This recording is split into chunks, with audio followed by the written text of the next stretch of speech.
Hello, I'm Alyson Grange. A very warm welcome from Durban, South Africa. We get you the news and the newsmakers from Africa. South Africa goes to the polls on the 29th of May. I will track the election and bring you ground reports. Is it the end of the road for the African National Congress? And will former President Jacob Zuma stage a dramatic comeback? From elections to climate change, to innovations and opportunities. As the world's attention shifts, we report from Africa, the heart of the global south. Join me every weekday live on Firstpost.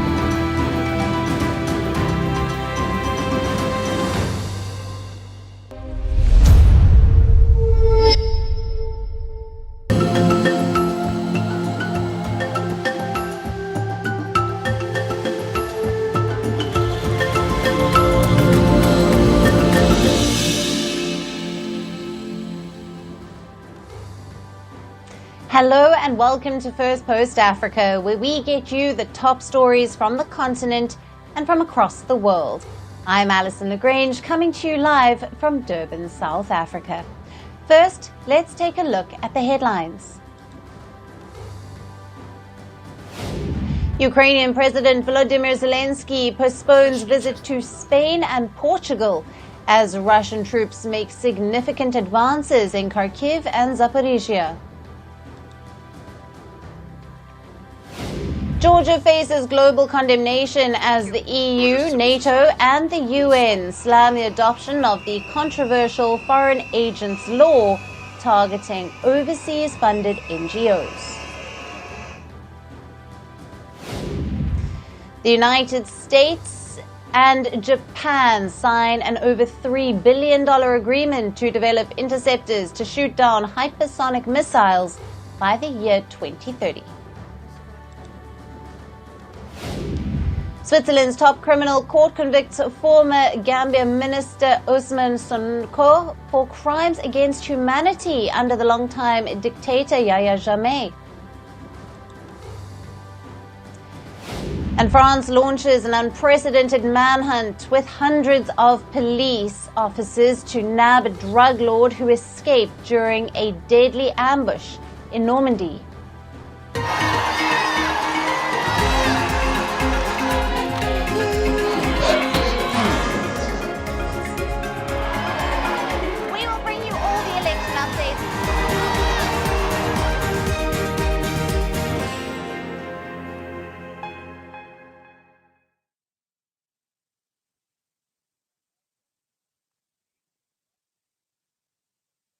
Hello and welcome. We begin with South Africa today, where a political storm is brewing over President Cyril Ramaphosa's National Health Insurance Bill, which has been signed into law today.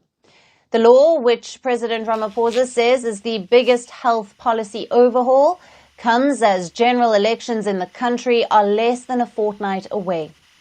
President Cyril Ramaphosa says the law will end the healthcare apartheid in South Africa. First, let me tell you about the law. In South Africa, a publicly funded health sector serves most of the population. Over years, it has become overcrowded and run down. Only a few can access better treatment through private insurance.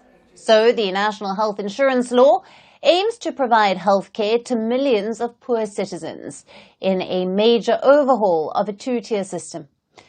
The current healthcare system still reflects deep racial and social inequalities, even 3 decades after the end of white minority rule. Now, the new law will set up a public fund to provide medical access for everyone, limit the role of private insurance, and set the fee that private doctors can charge. Effectively, the law makes private medical insurance moot. Now, South Africa's main opposition party, the Democratic Alliance, along with some labour and business groups, are challenging the law in court. They are calling it devastating, irrational and unaffordable. They say the plans are inadequately funded, limit patient choice, harm the quality of care and will drive talented doctors out of the country. The opposition also accuses Ramaphosa of timing the signing of the bill to elections. It also comes at a time when President Ramaphosa is feeling the heat of a campaign that has been difficult for the African National Congress. The 29th of May election is putting to test the African National Congress's 30-year rule. Reports say Ramaphosa is under pressure, even within the party. And now for more on this story, we are being joined live by Michelle Clark, who is the Shadow Minister for Health in South Africa. Michelle, thank you for being with us on Firstpost Africa. Thank you very much. And I represent the Democratic Alliance, of course. Absolutely. Now let's jump right in. The NHI bill has been signed by President Cyril Ramaphosa at the Union Buildings in Pretoria. Now there are many who will legally challenge this bill, such as the DA, Solidarity, Health Funders Association, the Board of Healthcare Funders, among others. What are the next steps for those who wish to challenge this legally? Well, we are busy getting our court papers ready to submit to court. And of course, that is what I suggest to everybody that's going to do a legal challenge against this bill, submit their applications. I mean, I am aware of there's many medical aids that are seeking senior legal counsel, because I've received a lot of information yesterday in terms of that as well. And I mean, you just have to see how the share prices of medical aids dropped yesterday. It was very interesting to note that as well, which is also a huge problem, particularly in the economy that we operate in this country. So, we are not surprised at all that the president has signed this bill today, because we knew that this would happen 2 weeks before an election, because this is really the last straw that's been grasped at in order to campaign with, in terms of the ANC campaign. Right. Yes, on that, Michelle, this bill, of course, has been a work in progress for many years. Some say that it has not been ironed out correctly yet, and that there is still a lot more work that needed to be put into it to give it a solid foundation and to make it workable. Why then has the president decided to sign this bill now? You have said that this is possibly a tactical move to get more votes. What are your thoughts? Yes, so it's definitely a tactical move to get more votes. And I can assure you that I was part and parcel of the last year where we sat with this bill, debating this bill clause by clause. Lots of recommendations were made around this bill because of the funding to start off with and the feasibility of this bill. Not one recommendation was taken into account from any opposition party. We had many stakeholders appear at the committee from all medical aids and medical companies to give their input. Not one of those recommendations were taken into account at all. Even the Parliamentary Legal Department and their process had said that there were very glaring issues within this bill that would have to be taken into account. And absolutely, there is definitely a constitutional matter to be taken up in court in terms of this bill, because many constitutional issues in terms of the right of choice, in terms of fair trade, and many others that need to be challenged in court. So that's the one aspect. The second aspect is we asked at every meeting for National Treasury and Finance to come and give us a presentation at the committee to tell us how this would be financed. When we started with the bill, Professor Nicholas Crisp said to us, "Oh no, we're not going to raise taxes."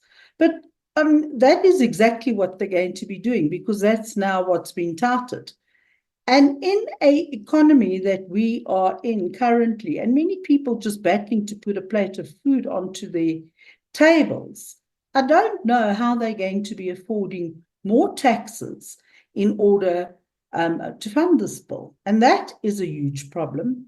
And over and above that, we don't even know what kind of services they're going to be offering in this bill because we've never been told, even after asking countlessly at the committee to say we need to know what kind of services the NHI would be providing.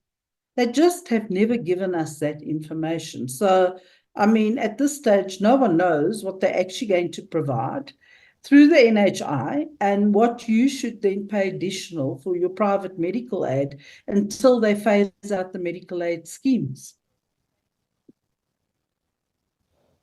Absolutely. Michelle, we'll leave it there. Thank you very much for being with us on Firstpost Africa and for your valued insights.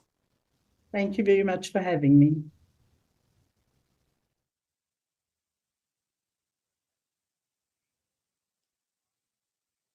To move forward to our next story, we'd have to go back in time a little to the Cold War, after the Second World War between 1945 and 1991. Now, the world witnessed perhaps the most notorious proxy wars in history. A standoff between the US and the Soviet Union saw no direct bloodshed between the two sides, but plenty between the two lands spanning from Cuba to Korea.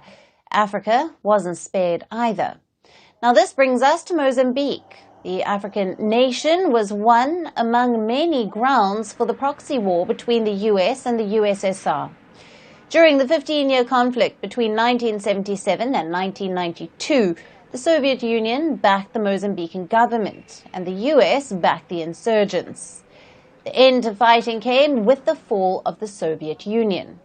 Now, over 3 decades later, another world power is perhaps fueling insurgency in Mozambique. We are talking about China. Now, Mozambique's army is fighting armed groups in the north.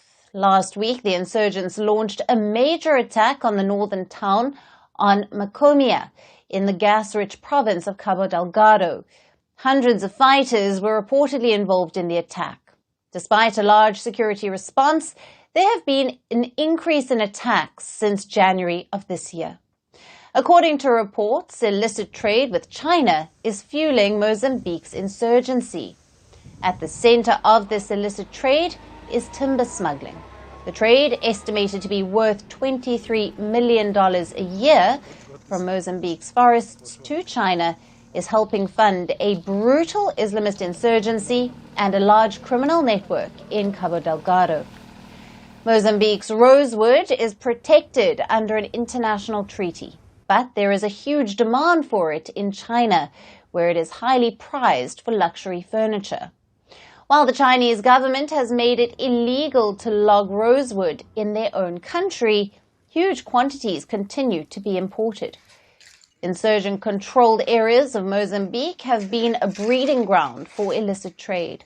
Now, this is due to poor management, illegal logging, and corruption. According to reports, the insurgents generate around $1.9 million a month as revenue from smuggling of flora and fauna products. According to Trade Data Monitor, Mozambique was China's top African supplier of rosewood in 2023, providing over 20,000 tons worth $11.7 million. Now, deforestation in Mozambique is continuing at a rapid pace.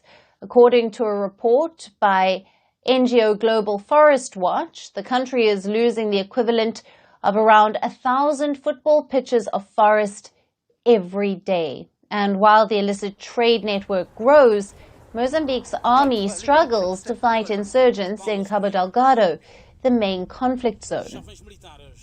The insurgents target civilians, carry out massacres, beheadings, rapes, and kidnappings.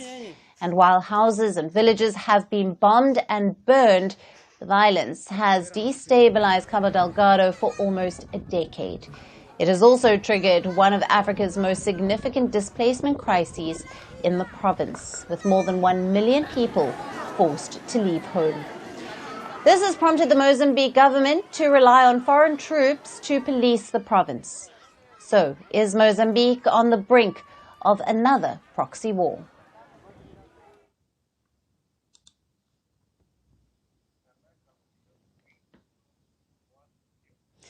On the 13th of May, the legendary American singer Stevie Wonder celebrated his 74th birthday. This year, Wonder received a much-awaited birthday gift, the citizenship of Ghana. Now, at the presidential palace in Ghana's capital city, Accra, President Nana Akufo-Addo has conferred the Grammy winner with a certificate of citizenship, along with a birthday cake that had a Ghanaian flag iced on top.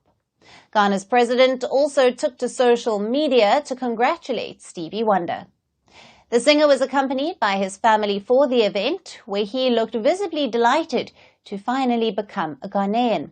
Wonder now says he wants to work to create employment opportunities for the country's youth, who make up roughly 38% of Ghana's population.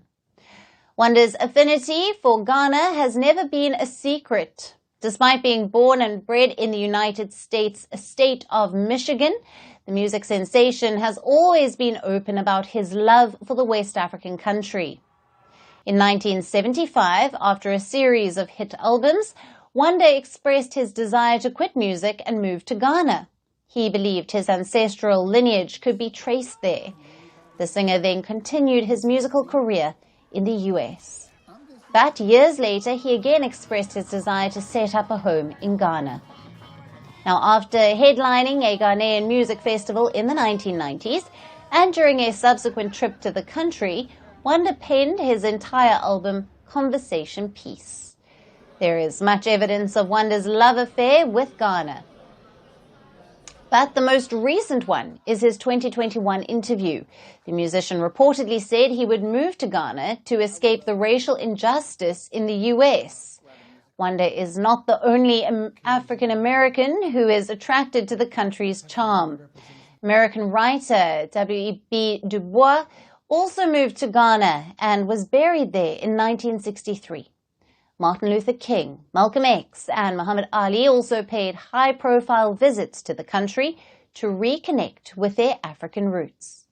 Ghana has long prided itself as a bastion of Pan-Africanism. The country's founding leader, Kwame Nkrumah, called the West African state the Black Mecca. In 2001, Ghana became the first African nation to give African descendants the right to stay. The decision allowed the African diaspora to live and work in Ghana without having to renew their visas or work permits. Ghana then pushed its Pan-Africanism bid further and launched the Year of Return initiative in 2019.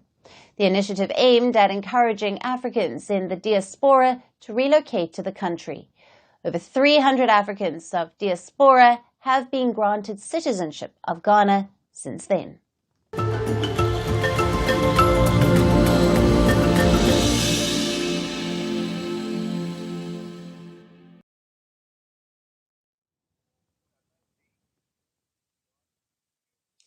And finally, to our special segment, Resurgent Africa. Amid the coups and the crises, there are many positive stories from Africa that often get overlooked, but not on this show. Today, we are getting you a story from Tanzania. The country has become the lion paradise of the world.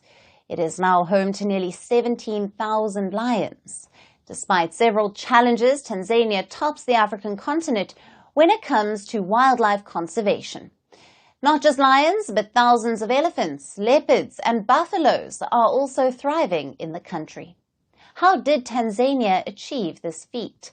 Our final report explains. The wild plains of Tanzania echo with the roars of wildlife.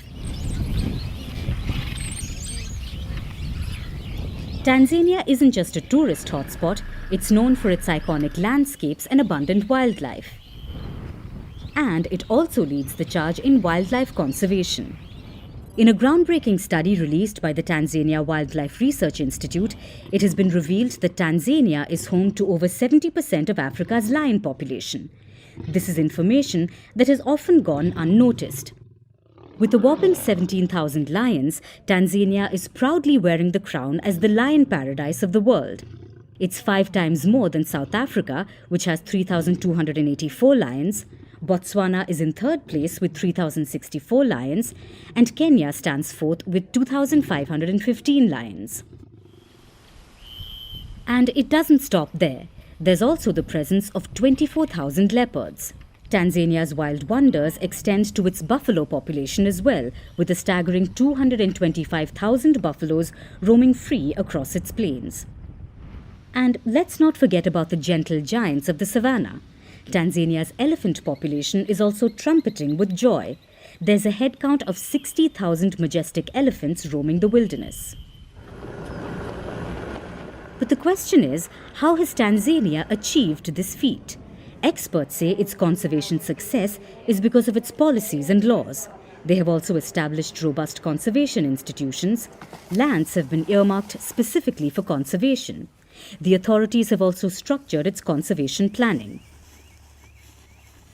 While the numbers look impressive, there's always the threat of human impact on wildlife. Despite Tanzania's conservation efforts, activities like agriculture and construction are encroaching on wildlife habitats. It's putting the well-being of our furry and feathery friends in danger. There has been a significant decline in giraffes, greater kudus and puku. But the Tanzanian government is setting up a plan to minimize human impact on wildlife. It plans to invest $1.5 million from the Tourism Development Fund into conservation plans. The government is also gearing up for the next wildlife census.